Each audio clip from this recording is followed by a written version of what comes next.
പ്രതീക്ഷയുടെ പൊൻകണിയൊരുക്കി വിഷുവിനെ വരവേൽക്കുകയാണ് ഓരോ മലയാളികളും. കാർഷിക സമൃദ്ധിയുടെയും ഐശ്വര്യത്തിന്റെയും ഉത്സവനാൾ കൂടിയാണ് വിഷുദിനം.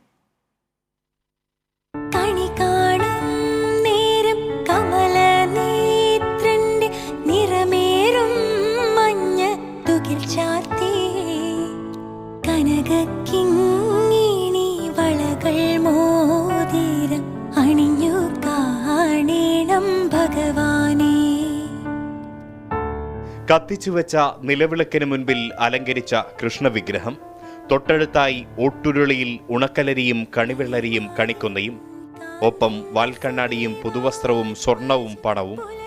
ഓരോ മലയാളിയും രാവു പുലരും മുൻപ് സമൃദ്ധിയുടെ നല്ല കാഴ്ചകൾ കണികണ്ടു.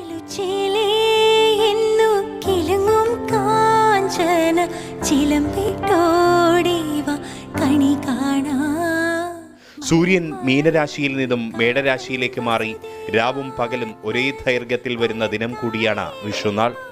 കാർഷിക സമൃദ്ധിയുടെ ഉത്സവമാണ് വിഷുവെങ്കിലും അതേക്കുറിച്ച് ധാരാളം ഐതിഹ്യങ്ങളുമുണ്ട്. നരകാസുരനെ ശ്രീകൃഷ്ണൻ വധിച്ചപ്പോൾ അതിൽ സന്തോഷിച്ച പ്രജകൾ പടക്കം പൊട്ടിച്ചും പൂത്തിരി കത്തിച്ചും ആഹ്ലാദം പ്രകടിപ്പിച്ചു എന്നാണ് ഒരു ഐതിഹ്യം. ശ്രീരാമനുമായി ബന്ധപ്പെടുത്തിയും ഐതിഹ്യങ്ങളുണ്ട്. എങ്കിലും പോയകാല കാർഷിക സമൃദ്ധിയുടെ ഉത്സവ ദിനമായി, നന്മയുടെ ഓർമ്മപ്പെടുത്തലായി ഓരോ മലയാളിയും ഇന്നും വിഷു കൊണ്ടാടുകയാണ്. പടക്കം പൊട്ടിക്കലും വിഷു കൈനീട്ടവും വിഷു സദ്യയുമാണ് ഈ ദിനത്തിന്റെ മറ്റൊരു പ്രത്യേകത.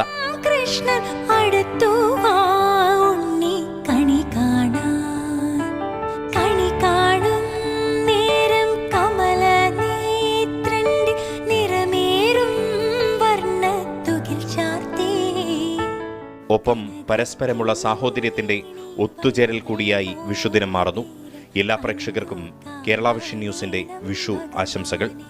ക്യാമറാമാൻ സജിത് റൈലിനൊപ്പം Riyas KMR, Kerala vision news, Kozhikode.